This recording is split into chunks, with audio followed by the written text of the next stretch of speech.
Ukraine पूरी ताकत के साथ लड़ाई जारी रख सकता है अगर उसे मिल जाए ट्रंप का साथ। बहुत कुछ चल रहा है इस वक्त जियो पॉलिटिक्स में, और आइए जानते हैं क्या है पूरा मामला। अमेरिकी शांति योजना के बीच ट्रंप का चौंकाने वाला इस समय ऐलान हुआ है, और दिए गए बयान में उन्होंने जिस बात को रखा वो आपको सुनना जरूरी बन जाता है, क्योंकि देखा जाए तो काफी समय से कह रहे हैं कि सीज फायर हम करवा देंगे, लेकिन होने वाली तो नहीं है। अमेरिकी राष्ट्रपति डोनाल्ड ट्रंप ने कहा कि यूक्रेन को दी गई अमेरिकी शांति योजना अंतिम नहीं है।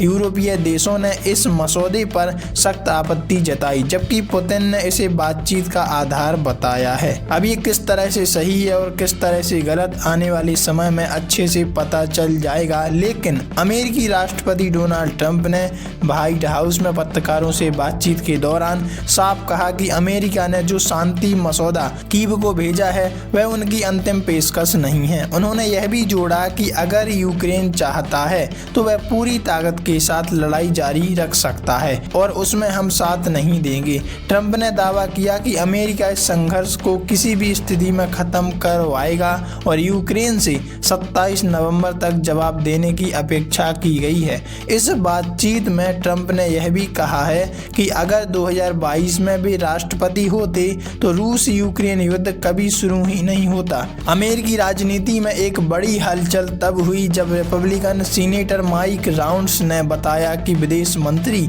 मार्को रूबियो ने सीनेटरों को यह जानकारी दी कि अमेरिका की ओर से तैयार की गई 28 बिंदुओं वाली शांति योजना वास्तव में रूस से मिले कंटेंट पर आधारित है। हालांकि अमेरिकी विदेश विभाग ने इस दावे पर कोई सार्वजनिक टिप्पणी नहीं की। इसी बीच अमेरिका, ब्रिटेन, फ्रांस, जर्मनी और यूक्रेन के प्रतिनिधि जिनेवा में इस मसौदे की समीक्षा और संशोधन पर चर्चा करने वाले हैं।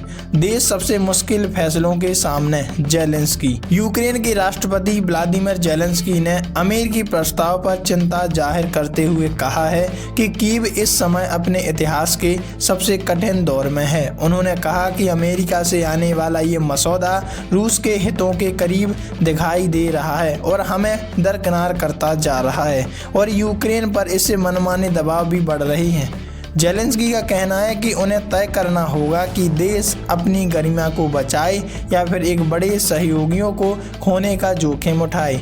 उन्होंने अमेरिका के साथ बातचीत जारी रखने की बात कही और अपने चीफ ऑफ स्टाफ एंड्री यार्मक को वार्ता की पूरी जिम्मेदारी सौंपी। मसौदे पर यूरोप की आपत्ति। G20 में शामिल यूरोपीय देशों ने योजना पर अपनी चिंता दर्ज की है। उनके बयान में कहा गया कि यह मसौदा आपसी बातचीत के लिए आधार तो बन सकता है, लेकिन इसमें कई प्रमुख बिंदुओं को बदलने की जरूरत है। यूरोपीय देशों ने दोहराया कि किसी भी देश की सीमाएं बलपूर्वक नहीं बदली जानी चाहिए, और यदि यूक्रेन अपनी वर्तमान स्थिति को छोड़ देता है तो वह भविष्य के लिए असुरक्षित हो जाएगा।